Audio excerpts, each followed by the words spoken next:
네, 여러분 안녕하세요. 2011 수능 특강의 노현서입니다. 자, 오늘 선생님 의상 색깔 어떠니 얘들아? 좀 선생님의 이미지에 맞게 좀 밝고 발랄하고 그런 것 같아? 미안해. 선생님한테도 비슷한 색깔의 옷이 있어요. 학교에 입고 갔더니 우리 반 아이들이, 우리 반이었나? 옆 반이었나? 하여튼 애들이 싸우는 거야. 자기네끼리. 이 색깔이 무슨 색이냐에 대해서. 어떤 애들은 저건 강황? 애들이 강황을 어떻게 하는지 모르겠어. 너네 강황 알아? 카레 만드는 그 원료란 말이야. 강황 색깔이라는 애들 한 무리와 머스타드 색깔이라는 한 무리가 서로 싸우면서 결국 나에게 오더라고. 선생님 이게 강황 색깔인가요? 머스타드 색깔인가요? 내가 솔로몬이야? 그걸 어떻게 판결해? 그냥 조용히 하고 공부해. 이렇게 얘기를 했지. 여러분이 생각할 때는 어때요? 이게 무슨 색깔이에요? 한번 수강 후기에서 너희들도 붙어볼래? 아니야. 그런 거에 쓸데없이 시간 낭비하지 말고 둘 다 됩니다. 알겠죠? 자, 하지만 수능에서는 답은 하나밖에 없다는 거 아시겠죠? 일상생활에서는요, 예면서 예일 수도 있고 제일 수도 있는, 즉 답이 하나만 존재하지 않는 그런 상황이 있을 수도 있지만 우리 수능에서는 항상 여러분 어때요? 한 가지 답만을 찾아내야 됩니다. 그러기 위해서는 자신의 주관을 개입시키기보다 철저하게 지문의 근거에서 문제를 풀어낼 수 있는 그런 능력이 뒷받침되어야겠죠? 선생님이랑 함께 계속 지금 거의 우리 수능 특강 교재가 끝나가고 있는데 지금까지 공부해 오면서 아마 그런 능력들, 그런 기술들이 쌓이셨을 거라고 생각이 됩니다. 자, 그러면 우리 이번 시간 지문 한번 보도록 하죠. 모의평가 3회의 둘째 마당을 들어갈 차례입니다. 188쪽이에요.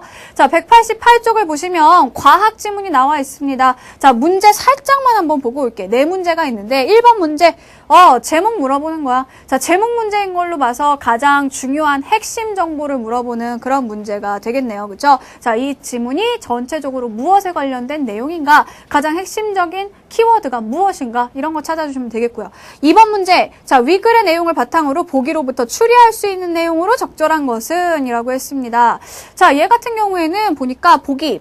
한 실험에 의하면 NDPK2 유전자의 결함이 생긴 돌연변인 식물은 빛을 쬐어도 떡잎이 벌어지지 않고 광합성에 필요한 엽록소가 생성되지 않았다라고 했습니다. 즉, 자, NDPK2 유전자에 문제가 생기니까 이런 일들이 생기지 않았다는 거야. 즉, NDPK2 유전자는 뭔가 핵심적인 역할을 담당하는 유전자일 것이다. 뭔가 중요한 유전자일 것이다. 라는 것까지는 알겠죠? 그쵸? 그럼 우리가 이따가 글을 보다가 NDPK2 유전자에 대한 설명이 나오면 좀 집중해서 봐야 될 겁니다. 자, 그 다음에 3번. 위 글의 내용과 일치하지 않는 것은? 자, 이거는 내용 일치 문제가 되겠고요. 4번. 자, 보기를 감안할 때 가나다라마 중 의존 명사가 아닌 것은? 이건 뭐니 얘들아?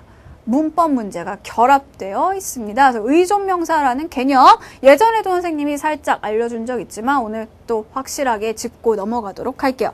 자, 그러면 같이 한번 지문 보도록 합시다. 자, 싹이 틀 때부터 꽃을 피울 때까지 식물의 모든 성장 과정은 빛에 의해서 조절된다. 아까 우리가 2번 보기에서도 뭔가 빛과 관련된 내용이 나왔었던 것 같아. 자, 식물과 빛 너무나 당연히 굉장히 중요한 그런 뗄래야 뗄 수 없는 그런 관계를 맺고 있죠. 자, 식물은 그래서 이런 빛을 받아들이는 여러 가지 광수용체를 갖고 있다. 자, 광수용체. 즉, 빛을 받아들이는 어떤 부분이라는 얘기야. 자, 식물은 빛이 있어야지 광합성도 하고 성장도 할 수 있기 때문에 이 빛을 받아들이는 광수용체를 갖고 있답니다. 자, 그중 하나가 피토크롬이다. 즉, 광수용체는 여러 가지가 있나 봐요. 하나만 있는 게 아니라 여러 가지가 있는데 그 중에 하나가 뭐다? 피토크롬이라는 애가 있다는 거지. 자, 피토크롬은 660 나노미터의 파장대의 적색광과 730 나노미터 파장대의 원적색광을 감지한다. 숫자? 우리 아까 문제 살짝 살펴봤을 때 숫자에 뭐 그런 거 보인 적 있니? 1, 2, 3, 4, 5 뭐 이런 글자 보인 적 있니? 숫자 한 번도 나온 적 없죠. 그쵸? 그러면 문제 안 나온다는 얘기야. 그러니까 그냥 그렇구나 뭐 하고 넘겨. 그냥 그래. 중요하지 않아. 이게 660인가 730인가 이게 강황 색깔인가 머스터드 색깔인가 중요하지 않은 것처럼 얘네도 안 중요하다는 얘기야. 넘어가. 그냥 노란색이군 이러고 넘어가는 거야. 자, 피토크롬이 감지한 빛은 세포 내 수많은 중간 물질의 복잡한 네트워크를 거쳐 전달된다. 자, 얘 뭐? 광수용체랬잖아. 즉 빛을 받아들이는 부분. 얘가 감지한 빛이 뭐 여러 가지 복잡한 네트워크를 거쳐서 전달이 된대요. 세포 곳곳에 전달된 빛은 광합성을 비롯하여 식물이 살아가는 데 필요한 각종 화학 반응을 일으키는 데 쓰이게 된다. 됐죠? 자, 그 다음 단락을 봅시다. 자, 빛이 없을 때 피토크롬은 PR 형태로 존재한다. 자, 이제 우리가 뭔가 좀 정리를 할 시기가 왔습니다. 자, 보세요. 자, 이 피토크롬에 대해서 이야기를 하는데 두 가지 경우가 있죠. 자, 빛이 없을 때. 자, 빛이 없을 때 어떤 형태? PR 형태로 존재를 한다는 거예요. 이때는 뭐다? 생물학적으로 활성이 없대요. 자, 봐봐. 있다, 없다. 이런 걸 바꿔치기 하는 게 뭐야? 비문학 내용일치 문제란 말이야. 아까 내용일치 문제 하나 있었지? 3번 한번 볼까요? 자, 위글의 내용과 일치하지 않는 것은 이 중에서 얘들아 3번 먼저 봐봐. 3번에 3번. 피토크롬은 빛을 받아들이는 광수용체의 일종이다. 이거 아까 우리가 살펴본 거지. 광수용체 중에 하나가 피토크롬이다. 즉 얘는 뭐야? 얘의 일종이다 라고 할 수 있어. 3번에 3번 맞지? 자, 그 다음에 5번 보세요. PR 형태의 피토크롬 이거잖아. 자, 얘는 뭐다? 생물학적으로 활성이 없다. 우리가 아까 마지막으로 읽은 부분입니다. 그쵸? 두 번째 단락의 두 번째 문장. 이때는, 즉 PR 형태로 존재할 때는 생물학적으로 활성이 없다. 5번 맞는 설명이 되겠지? 자, 빛이 들어오면 피토크롬은 빛을 잘 전달할 수 있는 활성 상태인 자, 빛이 생겼어.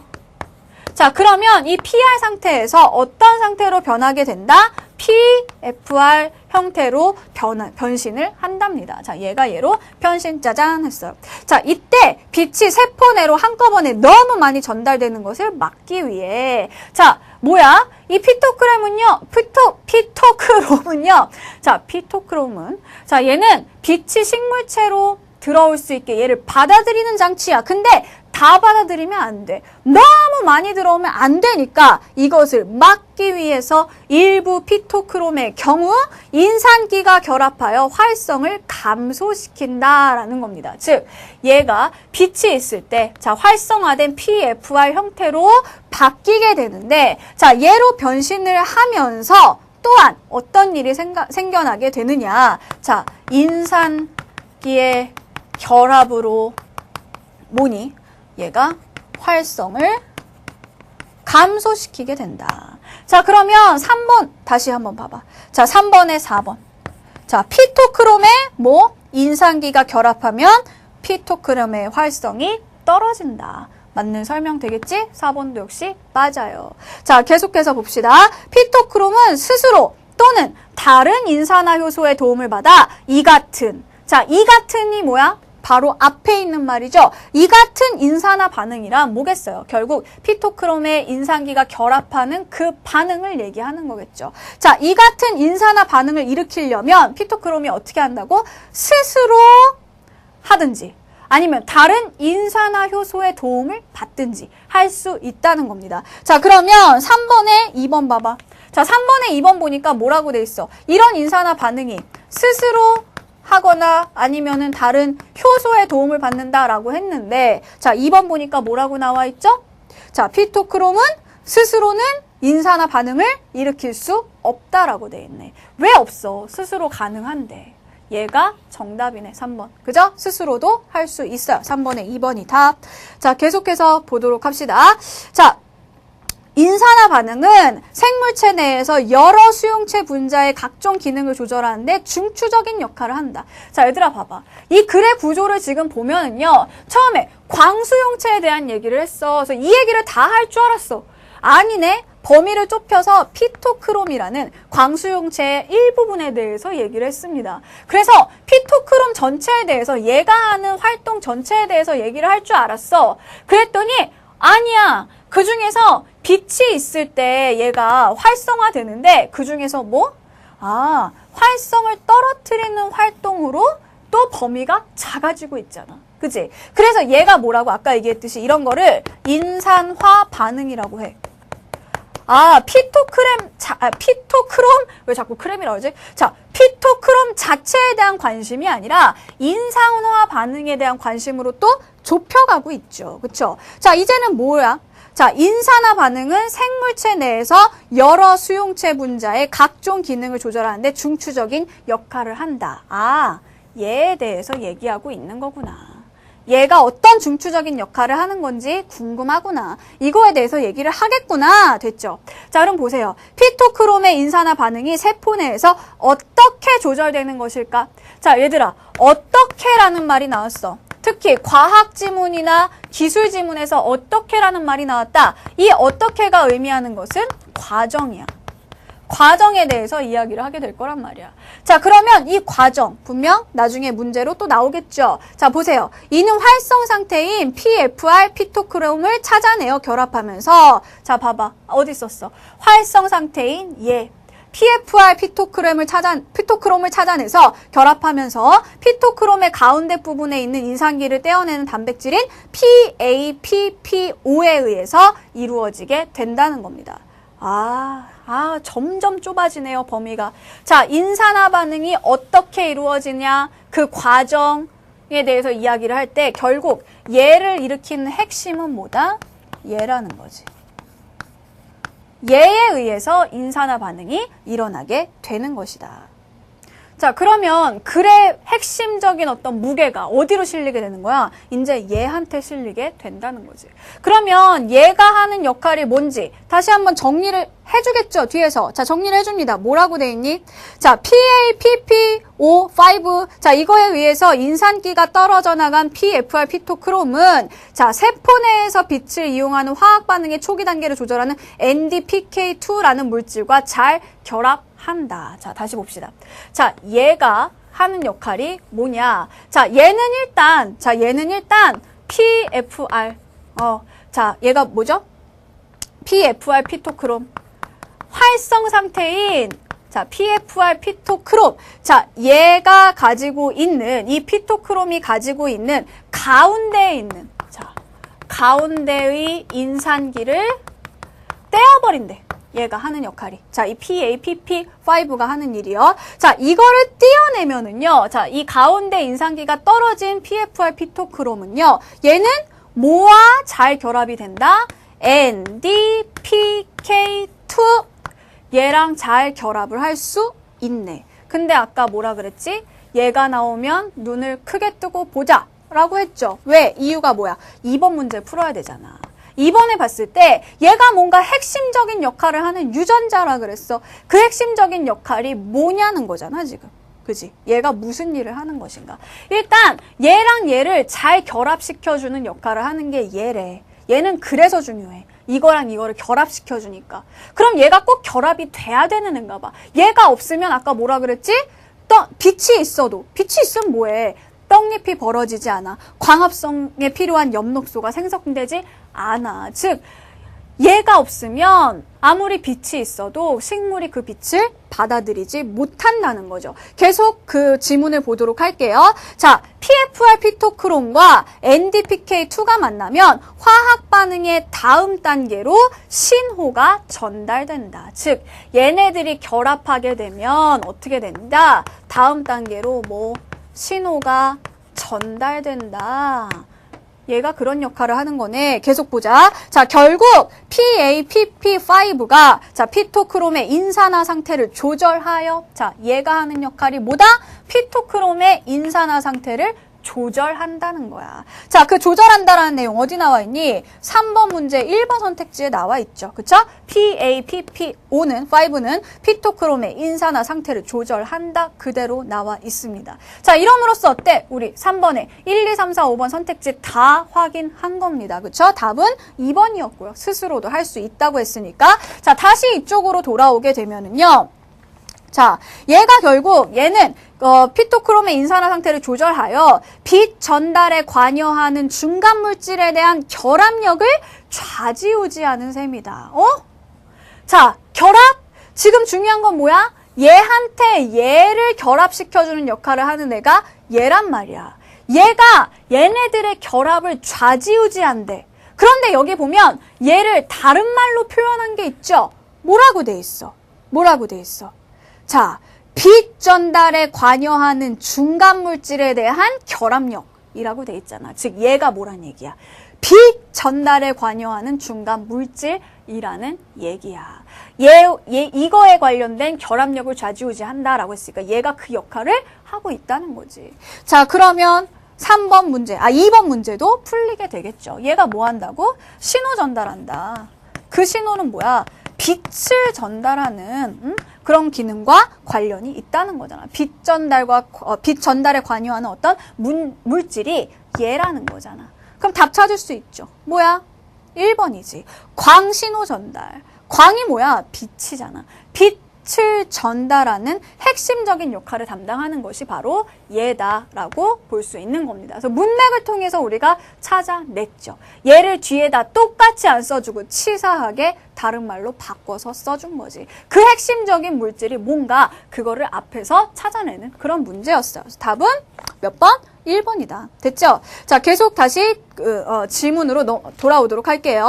자, 식물체 내에 있는 수많은 피토크롬 중 활성화 상태인 것이 많을수록 또 그중 인산기가 떨어져 있는 형태가 많을수록 화학 반응을 일으키는 중간 물질과 좀 더 잘 결합한다. 자, 봐봐. 활성화된 게 많을수록 또 뭐? 이 가운데 인산기가 떨어진 게 많을수록 잘 결합을 한다는 거지. 근데 이게 떨어진 게 많을수록 잘 결합하는데 이걸 떨어뜨리는 게 뭐라고? 얘라 그랬잖아. 그러니까 얘의 역할이 중요하겠죠. 얘가 많이 뛰어나야지 얘가 더 잘 결합을 할 테고 그래야 광합성이 잘 일어나게 되겠지. 무슨 말인지 알겠죠? 자, 그래서 그러면 빛을 좀 더 많이 받아들일 수 있고 빛을 이용한 화학 반응도 더욱 활발히 일어나게 된다. 됐죠? 자, 그 다음에 두 지문이 나와 있습니다. 자, 두 단락이 나와 있어요. 이 두 단락 한번 보세요. 자, 피토크롬은 근데 지금 우리가 뭐야? 가운데에서 이런 인산기를 떼어내는 인산화 반응이 일어난다고 했는데 그 가운데 말고 한쪽 끝부분에서도 이런 반응이 일어난대요. 그런데 그 밑에 줄 봐봐. 자, 그 단락의 넷째 줄 봐봐. PAPP5 얘는요 뭐야? 가운데 있는 것뿐만 아니라 끝에 있는 것도 떼어낸대요. 자, 그 다음 문장 보세요. 말단 인산기가 떨어져 나간 활성 피토크롬 A는 안정화되고 수명이 길어져 빛을 전달하는 역할을 좀 더 오래 할 수 있게 된다. 가운데 게 떨어진 것보다 끝에 게 떨어진 게 더 좋다는 얘기잖아. 근데 끝에 거를 얘가 띄어낼 수 있다는 거지. 자, 그러면 여기까지 봤을 때 일단 여기까지만 봐도 어때? 지문에서 주인공이 누구야? 이 지문에서 가장 중요한 역할을 하는 애가 누굽니까? 얘죠. 결국 이 지문은 얘에 대한 이야기를 하는 지문이란 말이야. 마지막 단락도 마찬가지야. 마지막 단락은 마지막 정리하는 부분이란 말이야. 뭐라고 정리를 하는지 봐봐. 자, 식물체에서 내에서 일어나는 화학 반응들은 빛의 양이나 세기 등의 변화에 아주 민감해. 따라서 상황에 따라 필요한 화학 반응이 적절히 일어나려면 식물이 받아들이는 빛의 양이나 세기를 정교하게 조절해야 돼. 그래서 얘가 PAPP5의 중요성이 바로 여기에 있다. 얘가 뭐 하니까? 식물이 받아들이는 빛의 양이나 세기를 정교하게 조절할 수 있는 역할을 얘가 하니까.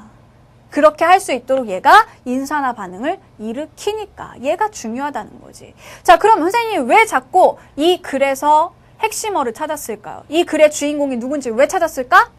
1번 문제를 풀기 위해서였지. 1번은 뭔데? 제목을 찾는 거잖아. 제목이 뭐예요? 이 글의 핵심입니다. 가장 중심되는 내용, 얘를 건드리면 되는 거지. 그치? 정답은 2번이죠. PAPP5의 기능. 자, 식물에 의한 빛의 수용과 화학 반응을 조절. 사실 마지막 세 줄만 읽었어도, 그죠? 마지막 단락만 읽었어도 제목은 찾아낼 수 있었습니다. 됐죠? 자, 마지막으로 4번 문제 풀면 되겠지? 자, 4번 문제 봅시다.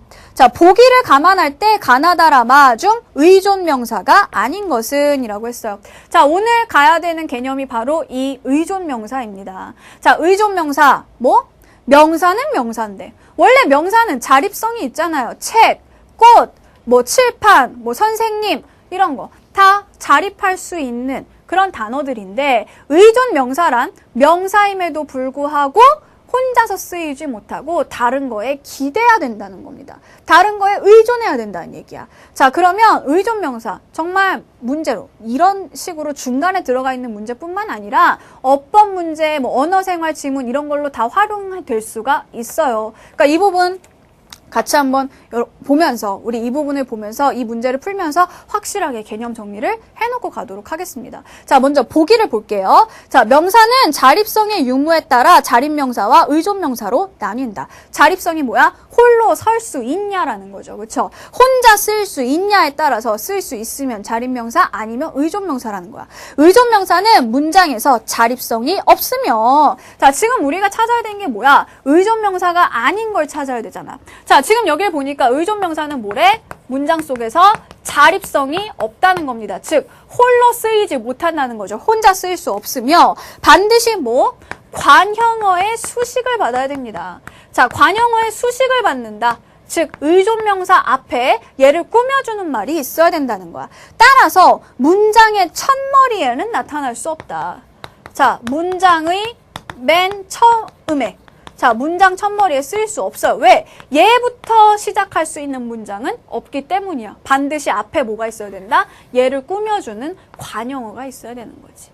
얘를 꾸며주는 관형어가 있어야 돼. 우리말에서는요, 얘들아, 꾸며주는 말이 꾸밈을 받는 말 앞에 있죠. 그쵸? 영어랑 달라. 우리말에선 반드시 수식어가 피수식어의 앞에 와야 됩니다. 그러니까 얘의 꾸밈을 받는다라는 얘기는 의존명사를 쓰려면 반드시 그 앞에 다른 말이 와야 된다는 거야. 다짜고짜 얘부터 시작할 수는 없죠. 우리 의존명사 했을 때 가장 대표적인 것이 것 아니야, 것.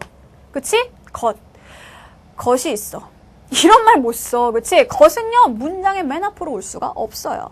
자, 그 다음에 또한, 문장의 첫머리에는 나타날 수 없고 문장의 중간에 쓸 때에도 그 앞에 뭐 관형어가 반드시 나타난다. 또한 의존명사에 결합되는 조사가 제한되기도 하고 자, 의존명사는 명사이기 때문에 뒤에 조사가 옵니다. 자, 의존명사 뒤에 조사가 온다. 그런데 이 조사는요, 제한되기도 한다라는 얘기는 뭐죠? 모든 조사를 다 쓸 수 있는 게 아니라 특정한 몇몇 조사만 와야 될 때가 있다는 거예요. 자, 그리고 그 앞에 오는 관형사형 어미가 제한되기도 한다. 자, 무슨 얘기니? 자, 관형사형 어미가 제한될 수도 있다라는 얘기는 자, 관형사형 어미 은, 는, 던, 을 이런 애들이야. 자, 은는 던을 이런 애들이 관형사형 어미인데요. 자, 예를 들면 의존명사 중에 리라는 의존명사가 있습니다.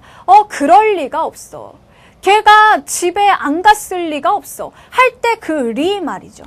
자, 이 리라는 의존명사는요, 앞에 던이라는 어미를 가질 수 있을까요? 없죠. 주로 얘는 뭐야? 그랬을 리가 없어. 그럴 리가 없어. 그렇게 할 리가 없어. 얘만 이 리를 꾸며줄 수 있습니다. 그쵸? 어제 밥을 먹던 리가 없어. 이런 거 안 된다고. 그치? 자, 그래서 이런 거는 쓸 수가 없잖아. 이게 바로 뭐다? 앞에 쓰이는 관형사형 어미에 제약이 있다라는 뜻이야. 알겠지? 자, 그러면 지금 가나다라 마중에 의존명사가 아닌 걸 찾아보래잖아. 우리가 일단 의존명사가 지닐 수 있는 조건을 딱 보기에서 찾아놨어요. 가나다라 말을 볼게. 자, 가는 뭐야? 일단 일으키는데. 자, 그 다음에 나는요. 자, 나는 뭐죠? 없을 때. 자, 다는 전달할 수. 자, 라는 전달되는 것. 자, 마지막으로 마는 뭐야? 좌지우지하는 셈. 자, 선생님이 지금 얘네들을 다 어떻게 썼지? 띄어쓰기를 했지. 그지? 자, 의존명사는요, 이 앞에 관형어가 오기 때문에, 자, 관형어와 이 뒤에 있는 명사, 어때? 서로 문장 성분이 달라. 그러니까 반드시 이건 두 개를 띄어쓰기를 해줘야 됩니다. 그럼 일단 우리가 형태상으로 봤을 때는 다 띄어쓰기가 돼 있으니까, 형식상으로 봤을 때는 문제가 없어 보여요. 그러면 우리가 그 다음 조건을 한번 봐야겠지. 자, 문장 첫머리에 얘네가 올 수 있는가 없는가. 일단 이렇게 놨을 때는 앞에서 꾸며주는 말들, 관형어의 수식들을 받아요. 그죠? 자, 관형어의 수식을 받고 그래서 얘네들을 다 띄어쓰기를 해주고 있단 말이야. 하지만 지금 관용어의 수식을 다 받고 있으니까 의존명사처럼 보이지. 그럼 그 다음에 얘네들이 자립할 수 있는지를 한번 보란 말이야. 얘네들이 혼자 쓸 수 있는가? 혼자 쓸 수 있는가가 어렵다면 얘네들을 문장 첫머리에 한번 놔보세요. 문장의 맨 처음에 놔봐. 올 수 있는 게 있어. 와선 안 되는데 올 수 있는 게 있어. 얘지. 때가 아니야. 때가 좋지 않아. 이런 말 쓰잖아. 그치? 자, 때가 좋지 않다. 지금은 때가 아니다. 라고 할 때 얘들아. 자, 지금은 때가 아니다. 자, 지금은이 없어도 말이 돼. 때가 좋지 않다. 때가 아니다. 즉, 얘는, 이 때는 어떻죠? 문장의 맨 앞에 올 수 있죠. 그런데다가 지금은 얘가 때를 꾸며주는 말이야? 아니지? 그치? 얘는 주어야. 지금은 아니다라는 문장의 주어란 말이야. 그러니까 이때는요. 이때는 어때? 앞에 관용어의 수식을 안 받고 있다는 거지. 지금은 꾸며주는 말이 아닙니다. 자, 그래서 얘는 어떻다? 관용어의 꾸밈을 안 받을 수도 있고 문장의 맨 앞에 올 수도 있다. 그래서 얘는 의존명사가 아니다. 얘가 정답이 되어야 하겠죠. 그쵸? 2번이 답입니다. 됐지? 자, 그래서 의존명사의 특성이 사실 더 중요합니다. 여기서 여러분이 답을 찾는 것보다 의존명사는 이러이러한 성격들이 있는 거구나. 알겠죠? 선생님이 오늘 정리한 요 내용들을 기억을 해두길 바랍니다. 자, 그러면 우리 다음 지문 넘어가기 전에 자, 오늘의 명언 타임입니다. 자, 여러분이 명언을 참 많이 올려주고 있어요. 그쵸? 아주 그냥 선생님이 하고 싶은 얘기가 있어도 못해. 여러분 이미 막 올라온 명언들이 막 밀려 있어. 선생님 알고 있어. 너희들이 명언 올리고 있는 거 다 보고 있고 알고 있어요. 그 중에서 이제 선생님이 골라서 쓰는 거예요. 여러분 소개 안 됐다고 너무 슬퍼하지 마. 언젠간 다 쓸 거야. 근데 오늘은 좀 내가 하고 싶은 말 좀 하자 얘들아. 너희들이 너무 많이 올려갖고 선생님이 좋은 말을 봐도 아 이거 명언 타임에 쓰면 좋겠는데 아 근데 얘네들도 올렸는데 이러면서 못 쓴단 말이야. 근데 오늘은요 선생님이 좀 하고 싶은 말이 있어요.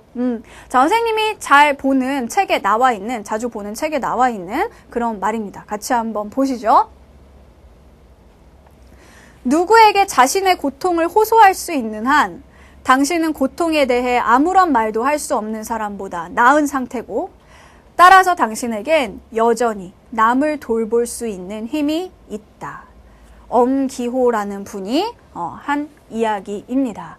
자, 여러분 이게 무슨 말일까? 그런 말 하잖아. 사람들. 남의 어떤 죽어가는 고통보다 자기 손톱 밑에 들어가 있는 가시가 더 아프다. 이런 말 하죠. 무슨 얘기야? 남들에게 얼마나 큰 고통이 있든 간에 그거보다 크기로 봤을 때는 더 작은 고통이라 하더라도 사람들은 어때? 자기의 고통이 더 크다고 생각을 합니다. 그죠? 그래서 아 힘들어. 아 나 힘들어. 아 그래 걔 힘든 것도 알겠어. 근데 어쨌든 나는 이게 힘들어. 나한테 힘든 게 제일 힘든 거야. 라고 하는 친구들이 있다는 거죠. 하지만 우리가 지금 읽었던 이 이야기에서처럼 우리가 누군가에게 나 힘들어 라고 말할 수 있는 한 우리는 어떤 고통에 대해서 어떤 말도 할 수 없는 사람, 그 사람보다는 낫다는 거죠. 정말 극심한 고통 가운데 처해 있는 사람들은요, 아무런 말도 할 수가 없어요. 말하지 않는다고 해서 고통스럽지 않은 것이 아니라 정말 너무나 고통스럽기 때문에 말조차 할 수 없는 거죠. 여러분 힘들어요? 힘들다고 여러분 누구한테 호소하고 있어요? 아, 나 힘들어. 막 여러분 수강후기에도 맨날 얘기하죠. 선생님 너무 힘들어요. 말할 수 있어요? 말할 수 있는 한 여러분은 괜찮은 겁니다. 그리고 정말 고통 때문에 그 누구에게 호소조차 할 수 없는 사람들, 그 사람보다 훨씬 나은 위치에 있는 겁니다. 이 사람의 말처럼 그렇기에 여러분들은 남들을 돌볼 수 있는 여유가 있는 사람입니다. 아, 난 여유가 없어. 나 힘들어. 아, 지금 이거 하기에도 바빠. 나 먹고 살기에도 바쁜데 내가 누굴 도와줘? 아니라는 거죠. 힘들어도 다른 사람을 도울 수 있습니다. 말조차 할 수 없는 사람들이 있어요. 지금도 죽어가는 사람들이 있어. 배가 고파서 먹을 것이 없어서 말조차 힘들다는 말조차 비명조차 지르지 못하는 그런 많은 사람들이 있단 말이에요. 여러분들이 힘든 거 그거는 아무것도 아닙니다. 나중에 꼭 여러분 그런 사람들을 도울 수 있는 정말 국가와 세계를 위해서 여러분 이바지할 수 있는 그런 사람이 되었으면 좋겠습니다. 나 하나의 고통에 매몰돼서 나 하나의 고통에 갇혀가지고 아무것도 못하는 그런 무기력한 사람들이 되지 않길 바래요. 아시겠죠? 여러분들의 꿈이 또 한 가지 생긴 겁니다. 자, 그러면 우리 두 번째 지문 들어가도록 할게요. 자, 두 번째 지문 기술입니다. 자, 190쪽이죠. 자, 이 기술 지문은요, 얘들아, 선생님이 오늘 마지막으로 정리해 줄게. 자, 기술 지문 보는 방법. 왜냐하면 아직도 많은 학생들이 기술에 대해서 너무나 어려움을 이야기하고 있어요. 모의고사만 봤다 하면 기술 때문에 망했네. 기술이 어려워요. 기술이 시간이 부족해요. 이런 얘기를 하고 있단 말이야. 오늘 마지막으로 얘기해 줍니다. 자, 기술 지문 볼 때 우리가 뭘 주의해야 하느냐? 이겁니다. 자, 먼저 두 가지 항목을 비교한 게 있어요. 특히 두 기술을 비교하고 있을 때 각각의 얘는 장점이 뭐고 단점이 뭐고 얘는 장점이 뭐고 단점이 뭐고 이런 식으로 두 가지를 비교해가면서 보면 분명 글의 구조가 쉽게 눈에 들어오게 될 겁니다. 자, 두 번째는 뭐냐? 기술은 대체로 원리, 과정에 단계에 대한 이야기입니다. 그리고 문제가 나오는 부분도 분명 이 부분에서 나올 거란 얘기죠. 그래서 어떤 단계를 설명한다, 원리를 설명한다, 과정을 설명한다 이런 단락은요. 체크해놓고 나중에 문제 풀 때 다시 보셔야 됩니다. 여러분이 기술 지문을 그냥 처음부터 끝까지 쭉 읽으면 이게 무슨 소린가, 강황색인가, 머스타드색인가 그냥 그러고 넘어가는 거야. 그치? 하지만 일단 문제를 풀려면 그 부분을 집중적으로 읽어야 되잖아. 근데 처음부터 집중적으로 읽잖아? 시간 부족합니다. 기술에서 시간 부족한 이유가 바로 그거야. 여러분이 선택을 해야 돼. 선택. 얘들아, 성공하는 사람들은 선택과 집중을 잘하는 사람이야. 버릴 건 버리고 우리가 선택한 것에 대해서는 집중하는 겁니다. 그래서 여러분 선택의 기준으로 삼아야 될 게 뭘까? 바로 문제야. 자, 어떤 문제가 나와 있는지를 보란 말이에요. 그러면서 내가 이 부분에 집중해야겠구나 라고 한 부분을 선택하시라는 겁니다. 한 단락을 선택하라는 얘기예요. 거기만 열심히 봐. 그 문제 푸는데 필요한 부분만. 그러니까 문제 안 보고서 지문부터 보면 다 선택해야 되니까 다 집중해야 되고 결국 시간이 모자라다는 얘기야. 문제 푸는데 소용없는 부분까지 볼 수밖에 없다는 얘기죠. 자, 그러면 문제를 한번 보세요. 5번 문제. 자, 위글에서 언급하지 않은 것은 자, 이건 뭐예요? 이런 게 나왔나 이것만 딱딱 보고 가면 되는 거죠. 그죠? 그런데 봐봐. 자, 5번 문제를 보면 선택지가 길이가 어떻게 돼 있니? 자, 1번부터 5번 갈 때 길이가 어때? 제각각이죠. 그죠? 어떻게 돼 있어? 순서대로 돼 있어? 아니야. 자, 얘들아, 만약에 선택지가 순서대로 짧은 거에서부터 긴 것으로 이렇게 순서대로 돼 있다라고 하면 문제가 더 복잡해집니다. 하지만 이렇게 순서랑 상관없이 주어져 있다라는 건 이게 뭘 의미하는 걸까요? 1, 2, 3, 4, 5번이 지문 순서대로 나와 있다는 겁니다. 지문에 제시된 순서대로 선택지가 제시되어 있다는 거. 결국 우리는 뭐예요? 여기 나와 있는 거. 친수성과 소수성의 의미, 미셀이 만들어지는 과정, 스텔스 면역 리포솜의 상용화 양상, 생체막의 구조, 음전화를 띤 DNA를 중화시키기 위한 방법. 순서대로 하나씩 찾아가면 된다는 거야. 일단 얘네들 눈에 익혀놓는 건 필요하겠죠. 자, 그 다음에 6번 봐봐. 자, 위 글의 기억 니은에 대해 설명한 내용으로 적절하지 않은 것은 이라고 했어요. 자, 기억이 뭐지? 자, 기억. 수화제를 이용한 약물 전달 시스템. 이게 기억입니다. 자, 그 다음에 니은은 뭐죠? 자, 니은. 나노 약물 전달 시스템. 이거야. 자, 얘와 수화제를 이용한 것과 자, 이거 두 개에 대해서 설명한 내용으로 적절하지 않은 거라고 할 때, 자, 이 지문은요, 아주 고맙게도 그냥 순서대로 나와 있어. 얘에 대한 설명 쫙, 얘에 대한 설명 쫙, 이렇게 나와 있어. 그리고 선택지를 보니까 이 두 개를 뭔가 비교해야 된다든가, 기억은 니은보다, 아니면 기억과 니은 모두, 이런 게 없죠. 그쵸? 1, 2, 3번은 기억에 대한 거, 4, 5번은 니은에 대한 것만 얘기하고 있단 말이야. 결국 이거는 기억에 대한 거 문제 하나랑 니은에 대한 거 문제 하나를 합친 거나 마찬가지다. 그죠? 비교할 필요 없이 그냥 바로 가주면 되겠네. 그지? 자, 그래서 우리가 사실 문제 살짝 선택지가 어떻게 구성되어 있느냐 이것만 봐도 여러분 쓸데없는 에너지를 낭비하지 않을 수 있다는 거야. 자, 그 다음에 7번. 아, 보기 나왔네.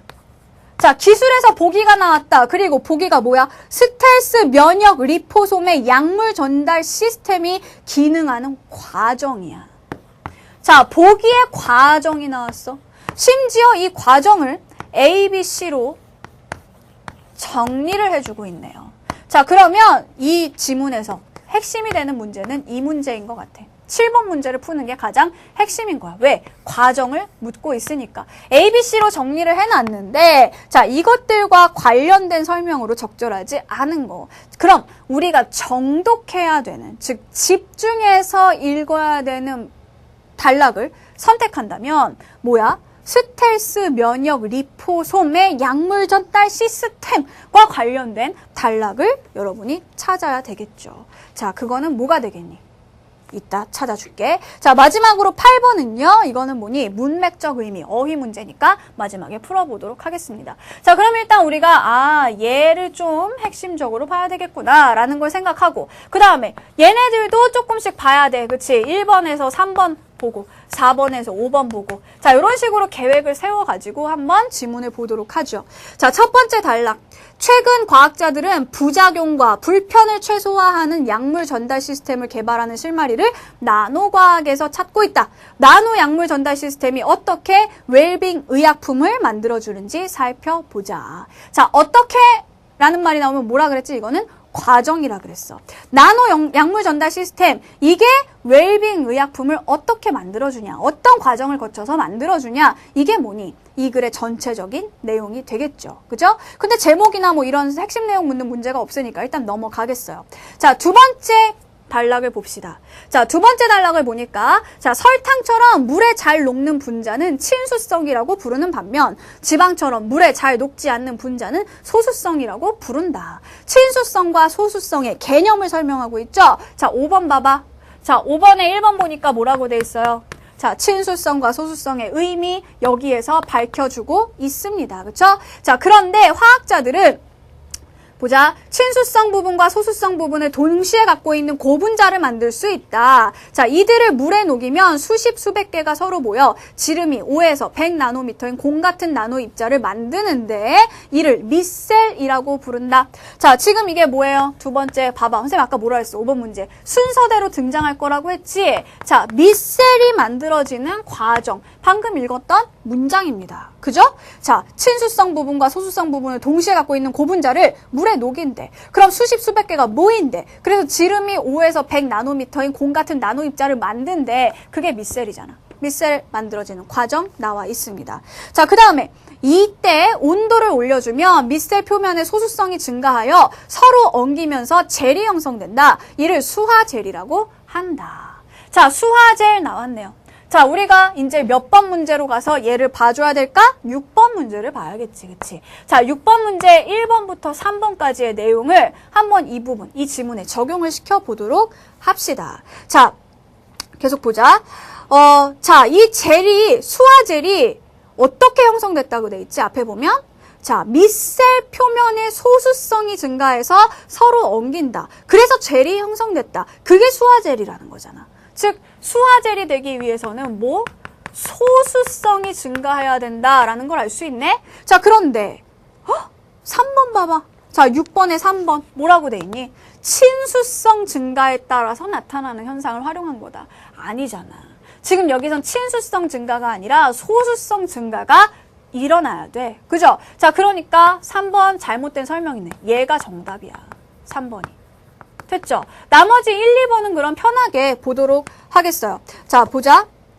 저온에서 약물을 고분자 수용액에 섞고 피하 주사로 투여하면 따뜻한 피하에서 고분자가 엉겨 젤로 바뀌면서 고분자가 분해되고 확산됨에 따라 약물이 서서히 방출된다. 자, 약물이 서서히 방출된다. 2번에 나와 있죠. 그쵸? 자, 6번에 2번을 보면 뭐라고 돼 있어? 기억은 약물이 서서히 방출되는 특징을 갖는다. 2번은 맞아. 그죠? 자, 그리고 계속 볼까요? 자, 동물 실험 결과 이렇게 투여된 약물은 한 달 이상 동안 서서히 방출되었으며 젤 역시 서서히 작아졌다. 고분자가 인체에 무해한 됐네. 1번도 해결이 됐죠. 그쵸? 고분자는 뭐다? 인체에 무해한 생분해성 물질이다. 여기에서 그대로 나와있죠. 고분자가 인체에 무해한 생분해성 물질이기 때문에 이 내용과 6번의 1번 일치하는 내용입니다. 그래서 6번 일단 답은 찾았어요. 3번. 그리고 우리가 뭐야? 수화제를 이용한 약물 전달 시스템 이 부분을 봤죠. 다음으로 세 번째 단락을 볼까요? 세 번째 단락. 나노 약물 전달 시스템 중에는 리포솜을 이용한 스텔스 면역 리포솜. 스텔스 면역 리포솜? 이거는 우리가 7번 문제에서 해결을 해야 돼. 그죠? 즉 7번 문제는 이거는 세 번째 단락을 가지고 푸는 겁니다. 그럼 일단 얘는 넘어가. 지금 하지 마. 넘어가. 나중에 우리가 집중적으로 봐야 되는 부분이야. 일단 지금은 내용일치 문제 풀 수 있는 거, 간단하게 언급하고 넘어갈 수 있는 거, 이런 것들로 치고 그냥 넘어가 버리세요. 일단 3번 넘어가고, 자, 얘를 해야 되잖아. 얘가 어딨어? 4번 단락에 있죠. 네 번째 단락에 있다는 거야. 자, 왜? 보세요. 유전자 치료법이 제대로 작동하게 하는데도 나노 약물 전달 시스템이 큰 도움이 될 전망이다. 니은 여기 나와 있지. 그럼 이제 우리는 이 내용일치 문제 4번, 5번을 이 지문을 가지고 푸는 거야. 네 번째 단락을 통해서. 유전병을 비롯하여 많은 질병의 경우 근본적인 치료를 위해서는 정상 DNA를 세포에 도입하는 방법이 매우 효과적일 것이다. 문제는 이 DNA가 어떻게 세포막 또는 세포 내 핵막을 통과할 수 있게 만드느냐 하는 것이다. 염색체가 있는 핵까지 DNA가 도달해야 해야 거기에서 치료가 가능하기 때문이다. 자, 생체막은 어쩌고저쩌고. 자, 친수성과 소수성으로 이루어진 인지질 분자가 두 겹으로 배열된 이중막 구조로 막 중간중간에 단백질이 박혀 있다. 그래서 지금 여기서 문제가 뭐야? 생체막을 통과하는 게 문제래. 어떻게 하면 이걸 통과할 수 있게 만들 것이냐. 지금 그 부분을 해결해야 된단 말이야. 자, 그래서 그거를 해결하기 위해서 나노 약물 전달 시스템을 사용하는 거지. 4번하고 5번은요. 자, 나노 약물 전달 시스템이 어떤 과정을 통해서 생체막을 그럼 통과할 수 있게 되는 거냐. 이 얘기잖아. 그지? 그러면 지금 우리가 네 번째 단락에서 지금 막 친수성, 소수성, 뭐 생체막 뭐 이런 거 하나도 필요 없네. 뒤에 문장을 보세요. 맨 마지막 문장. 음전하를 띠는 DNA는 정전기적 반발력으로 인해 음전하를 띠는 세포막을 통과하지 못하므로 양전하를 띈 고분자로 감싸서 중화한다. 이게 몇 번에 나와 있어? 5번에 나와 있잖아. 5번을 보시면은요. 자, 니은은 DNA를 고분자로 감싸서 세포의 핵으로 침투하는 과정을 포함한다. 라고 돼 있죠. 그쵸? 자, 그래서 양전하를 띈 고분자로 감싼다 그랬지. 이렇게 해야지만 뭐야? 세포로 그 다음 부분 봐봐. 이렇게 나노입자를 만든다 그래서 나노입자가 세포로 들어간다. 들어가는 게 뭐야? 침투하는 거잖아. 그래서 고분자로 감싸서 침투하는 과정이 들어있다. 5번 맞죠? 자, 그 다음에 4번은 뭔데? 4번. 니은은 항체와 항원의 결합을 활용하여 세포에 침투하는 방식을 포함한다. 이건 어디 있어? 역시 그 마지막 문장의 중간쯤에 있죠? 나노입자의 항체가 표적 세포 표면에 항원과 결합한다. 항체와 항원이 결합한다는 내용이 들어가 있습니다. 3번을 빼고 나머지는 다 맞는 내용이야. 정답은 3번이라고 얘기를 했었죠. 자, 그래서 6번 문제 해결을 완전히 끝냈고요. 자, 그 다음에 5번 보세요. 자, 5번에서 위글에서 언급하지 않은 거 역시 마찬가지야. 3번 스텔스 면역 리포솜의 상용화 양상. 이거는 일단 우리가 아직 이 세 번째 단락을 안 읽어서 있는지 없는지 몰라. 나머지들 4, 5번이 언급되어 있는지 봅시다. 생체막의 구조. 아까 있었지. 생체막은 뭐야? 친수성과 소수성으로 이루어진 인지질 분자가 두 겹으로 배열된 이중막 구조로 돼 있다. 이중막 구조로 돼 있잖아. 자, 그 다음에 5번 음전하를 띤 DNA를 중화시키기 위한 방법. 이것도 역시 여기에서 제시했죠. 어떻게 한다고? 양전하를 띤 고분자로 감싸서 중화한다 라고 돼 있어. 결국 1번, 2번, 4번, 5번 다 언급돼 있는 건 우리가 확인을 했네요. 마지막으로 세 번째 단락을 보면서 3번이 언급되지 않았구나. 이걸 찾아주면 되겠습니다. 3번이 뭐예요? 자, 스텔스 면역 리포솜의 상용화 양상. 이라고 돼 있지. 이거를 스텔스 면역 리포솜 이거를 단순히 우리가 연구용으로만 학자들 에게서만 연구하는 사람들에게서만 사용하는 것이 아니라 이것을 상용화한다는 건 무슨 뜻이에요? 상품으로 만든다. 일반인들에게 뭔가 보급을 한다. 이런 의미가 들어있는 게 있어야 되잖아. 그런 내용이 있는지만 찾아주면 된다는 거야. 마지막으로. 알겠죠? 자, 어쨌든 없어. 나중에 선생님 미리 결론을 얘기하는데 찾아봐도 그런 내용 아예 나오지 않습니다. 한 번도 언급을 안 해요. 그래서 5번의 정답은 3번이에요. 나중에 여러분이 이거 볼 때 보세요. 자, 7번 문제를 그럼 풉시다. 자, 7번 보세요. 자, ABC로 스텔스 면역 리포솜의 약물 전달 시스템이 기능하는 과정을 정리를 했습니다. 자, 그러면 이 정리된 내용들을 우리가 한번 볼 필요가 있겠죠. 먼저 자, 봐봐. A 뭐야? 스텔스 리포솜을 만든다. A 기네. 자, 스텔스 리포솜을 만든다. 자, 그 다음에 B는요. 자, 표적 세포에 도달한다. 자, 그 다음에 C는요. 자, 이건 뭐지? 표적 세포 내부에 약물을 방출한다. 자, 이러한 과정을 거쳐서 스텔스 면역 리포솜의 약물 전달 시스템이 기능을 한답니다. 자, 그러면 얘네와 관련된 설명으로 적절하지 않은 걸 찾으라는 거. 결국 이 세 번째 단락 지문의 내용과 일치하지 않는 걸 찾으란 얘기야. 자, 그러면 세 번째 단락을 한번 보도록 할게요. 자, 나노 약물 전달 시스템 중에는 리포솜을 이용한 스텔스 면역 리포솜의 약물 전달 시스템도 있다. 알았어. 자, 지름이 50에서 150 나노미터의 리포솜은 세포막 같은 이중막 구조를 지닌 나노 구조체로서 약물 운반체로 쓰일 수 있다. 우선 약물과 스텔스 분자 그리고 항체를 포함한 여기 있네. 스텔스 리포솜을 만든다. 자, 스텔스 리포솜을 만든다. A에 관련된 설명 일단 한번 찾아볼까요? 자, 1번 봅니다. 자, A에서 리포솜은 약물 운반체로 쓰인다. 둘째 줄에 나와 있었죠. 그쵸? 이 리포솜은 뭐? 약물 운반체로 쓰일 수 있다. 1번 맞지? 그치? 그 다음에 2번도 맞죠? 그쵸? 이게 뭐야? 약물과 스텔스 분자 그리고 항체를 포함한 스텔스 리포솜을 만든다고 했으니까 A는 약물, 스텔스 분자 그리고 항체를 포함하는 게 맞죠. 1번은 그래서 1, 2번은 맞는 설명입니다. 됐지? 자, 계속 보자. 자, 스텔스 리포솜의 표면에는 포식세포가 스텔스 리포솜을 이물질로 인식하여 포획하는 것을 미연에 방지하는 스텔스 분자인 PEG가 붙어 있다. 자, 리포솜은 인체 방어 체계를 피해 표적세포에 도달, 여기 있네. 자, 표적세포에 도달했다는 게 이 B입니다. 그쵸? B. 자, 근데 여기에 도달하려면 어떻게 해야 된다고요? 인체 방어 체계를 피해야 된다는 거죠. 자, 그래서 그 다음에 표면의 항원과 결합을 해야 된다는 거야. 자, 그러면 이때 어떻게 해야 돼? 여기에 피하기 위해서는 뭐가 필요해? 앞에 뭐가 붙어 있다 그랬어? PEG가 붙어 있어야 된다고 얘기했잖아.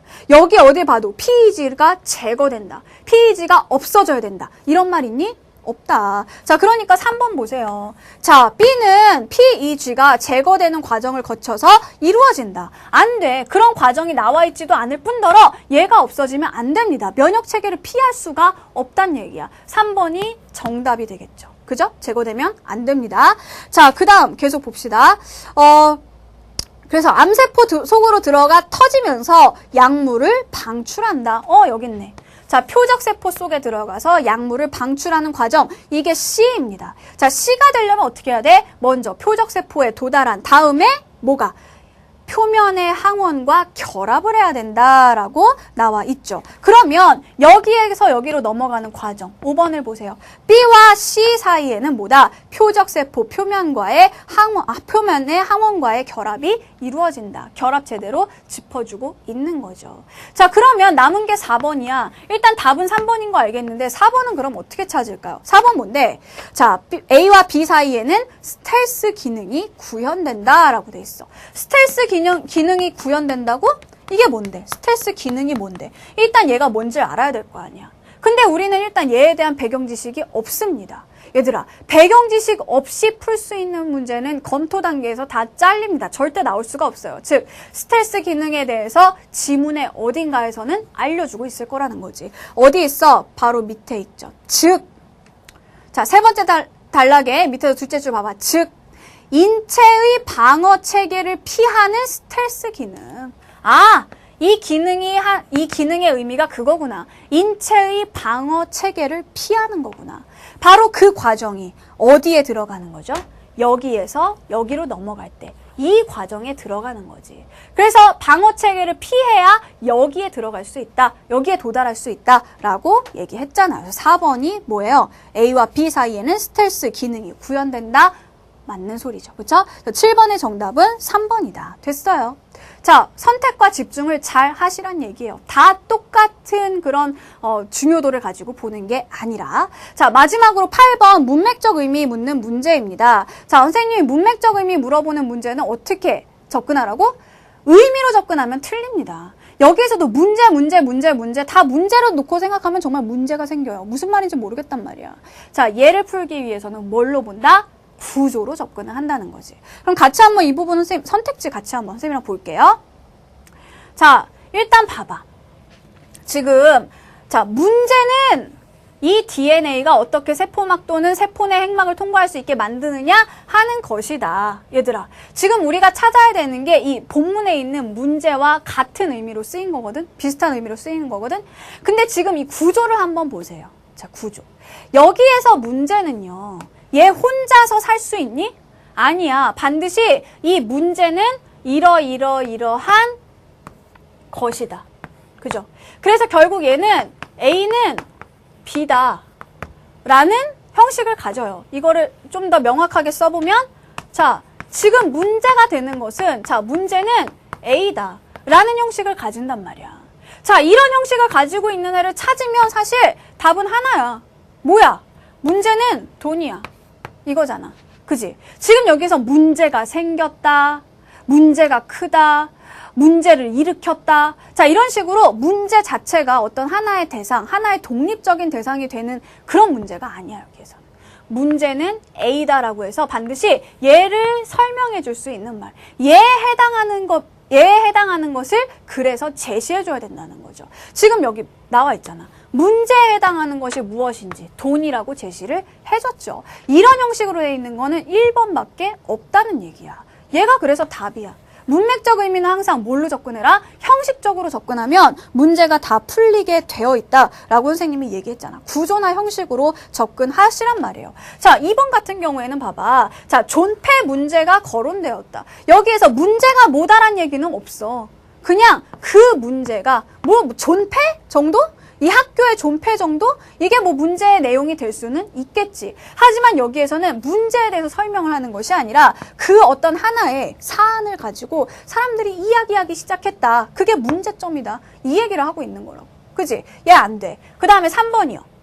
자, 비로소 수험생들은 웃음을 멈추고 문제를 풀기 시작했다. 이 문제도 뭐야? 그 문제가 뭐냐? 이런 걸 설명해 주는 게 아니라 우리가 풀고 있는 시험 문제, 하나의 대상으로서 그치? 얘 혼자 살 수 있는 걸로 제시가 된 거죠. 자, 그 다음에 4번. 문제가 생겼다. 마찬가지야. 자, 문제가 생겼어. 앞에 있는 이런 말 없어도 얘 혼자 문제가 생겼어. 혼자 기능할 수 있게 된다는 겁니다. 문제는 A다. 이런 구조를 반드시 요구하지 않게 되죠. 자, 그 다음 5번. 자, 현대는 부부위기의 시대랄 만큼 오늘의 부부들은 많은 문제들을 안고 있다. 마찬가지야. 이 문제가 뭐다라는 설명 필요 없이 그냥 그 사람들한테 문제, 정말 프라블럼 이게 많은 거야.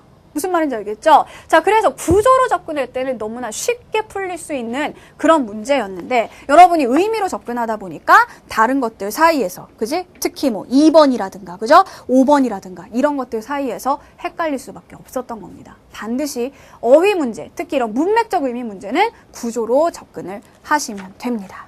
자, 우리 다음 시간 비문학 지문 2개 남아있지요? 예술 지문, 언어, 생활 지문 꼭 풀어보고 오도록 하십시오. 수고 많으셨습니다.